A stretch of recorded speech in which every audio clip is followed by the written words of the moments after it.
Hello, എല്ലാവരും ഊണ് കഴിച്ചോ? ഇന്നത്തെ ഊണ് മമ്മിയുടെ വീട്ടിൽ നിന്നാണ് കേട്ടോ. അതായത് എൻ്റെ അമ്മയുടെ അമ്മ. ഇവിടെ ആൻറ്റിയാണ് കേട്ടോ കറികളൊക്കെ വെച്ചത്. സോണിയ ആൻറ്റി നല്ല ഒന്നാം തരം പാചകക്കാരിയാണ് കേട്ടോ. ആദ്യമായിട്ട് കോവയ്ക്കയുടെ മെഴുക്ക് പുരട്ടി എടുക്കുന്നുണ്ട്. ഒപ്പം തന്നെ നല്ല ഒന്നാം തരം മുളക് ചമ്മന്തി. ഇത് കാണുമ്പം തന്നെ നാവിൽ വെള്ളം ഊറുന്നുണ്ട്. പിന്നെ അച്ചാർ സ്പെഷ്യലിസ്റ്റാണ് കേട്ടോ ആൻറ്റി.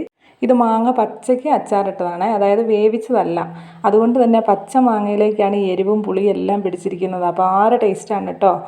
ഇനി നമുക്ക് ഊണ് കഴിക്കാം. സാമ്പാർ ഉണ്ടായിരുന്നു, ഞാൻ സാമ്പാർ എടുത്തിട്ടില്ല കേട്ടോ. ചോറിലേക്ക് ആ മുളക് ചമ്മന്തി നന്നായി കുഴച്ചിളക്കി ഒന്ന് കഴിച്ച് നോക്കാം. അസാധ്യ ടേസ്റ്റാണ് കേട്ടോ.